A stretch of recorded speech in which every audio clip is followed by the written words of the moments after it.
Supreme court ने शुक्रवार को नरेंद्र मोदी को गुजरात में साल 2002 में हुए दंगों की जांच के सिलसिले में विशेष जांच दल एसआईटी द्वारा क्लीन चिट दिए जाने पर सवाल उठाने वाले अधिवक्ता फातिमा की याचिका पर विचार करने से इनकार कर दिया। अदालत ने सुप्रीम कोर्ट के अवकाश प्राप्त न्यायाधीशों और अल्पसंख्यक समुदाय के एक व्यक्ति को शामिल कर विशेष जांच दल का पुनर्गठन करने के आग्रह को भी ठुकरा दिया। न्यायालय ने कहा कि इस स्थिति में विशेष जांच दल का पुनर्गठन सही नहीं है। कोर्ट की पीठ की इस टिप्पणी के बाद अधिवक्ता फातिमा ने याचिका वापस लेने का फैसला किया है। उच्चतम न्यायालय 16 अप्रैल को बीसीसीआई की आईपीएल में स्पॉट एवं मैच फिक्सिंग पर न्यायमूर्ति मुदगल समिति द्वारा रिकॉर्ड किए गए ऑडियो टेप का कुछ ब्यौरा उपलब्ध कराने की मांग करने वाली याचिका पर सुनवाई करेगा। बीसीसीआई के बाद अब याचिकाकर्ता ने भी बोर्ड के पूर्व अध्यक्ष एन श्रीनिवासन और भारतीय क्रिकेट टीम के कप्तान महेंद्र सिंह धोनी के बयानों वाले ऑडियो टेपों की प्रतियां मांगी हैं।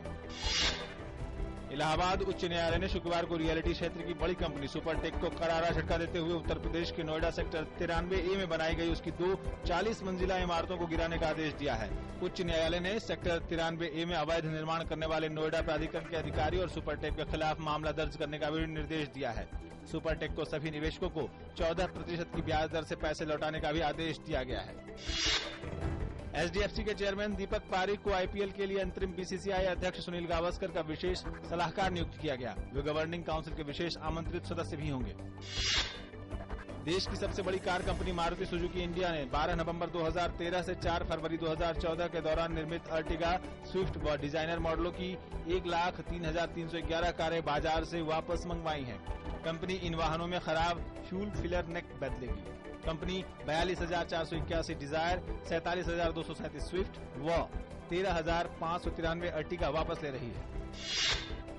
आईआईपी के जरिए मापी जाने वाली औद्योगिक उत्पादन की विकास दर में फरवरी में 2% का नेगेटिव ग्रोथ देखा गया है। पूरे साल के अभी तक के औद्योगिक उत्पादन के आंकड़े पर नजर डालें तो बीते साल के मुकाबले ये 0.1% की गिरावट दिखाता है।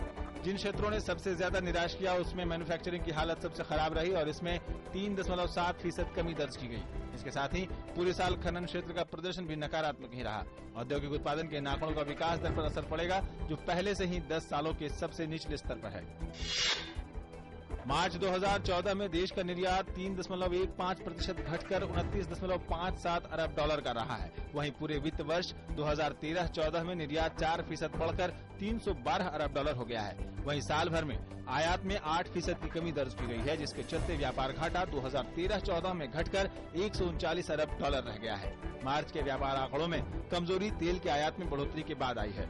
मार्च 2014 में आयात भी 2% के करीब गिरा है। इस महीने का व्यापार घाटा 10.5 अरब डॉलर के स्तर पर रहा है, जो पिछले साल इस दौरान 10.4 अरब डॉलर रहा था।